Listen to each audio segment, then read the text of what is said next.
The Landmarc Difference is a new independent report that examines the social impact of the company. Companies don't operate in isolation from the communities in which they're based. They have a real impact on those communities and the people that live in them. So it's important that organisations like Landmarc really recognise the impact that they have and want to be able to analyse that independently. It's not only good for them, it's good for people and it's good for business.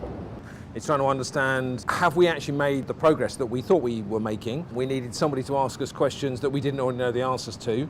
And we needed to draw a line, to say this is where we are and then we're going to move forward from here. I think the analysis definitely showed that Landmarc have a value add kind of element to their work. So they're always looking at improving what they do for the Ministry of Defence, thinking about how the Ministry of Defence can better use their estate. They really do a lot of things in a lot of diverse areas to improve not only their service for their client, but for the wider people that they impact. So the tenants of the estate, the wider communities, and also the work that they do with the supply chain as well. They do a load of different things to make sure that they bring in ethical businesses, social enterprises, and so on. I feel that Landmarc do go further than I expected before I started the analysis. I think the report showed to some degree what I expected. You know, Landmarc has done a huge amount on the environmental side and has got some really clear metrics in place, so it was great to see the extent to which they're really performing there. Economically, I think the extent to which they're a really crucial spender and employer locally was really interesting.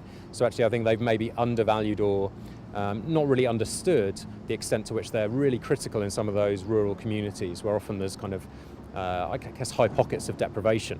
And on the social side, it's early days with some of the new initiatives. So I think in those cases it was kind of, we're quite excited about where they're going and quite excited about some of the early signs, but actually it's about getting the framework in place for those and saying, here's how we're going to measure it from here on, here's how we're going to be held accountable.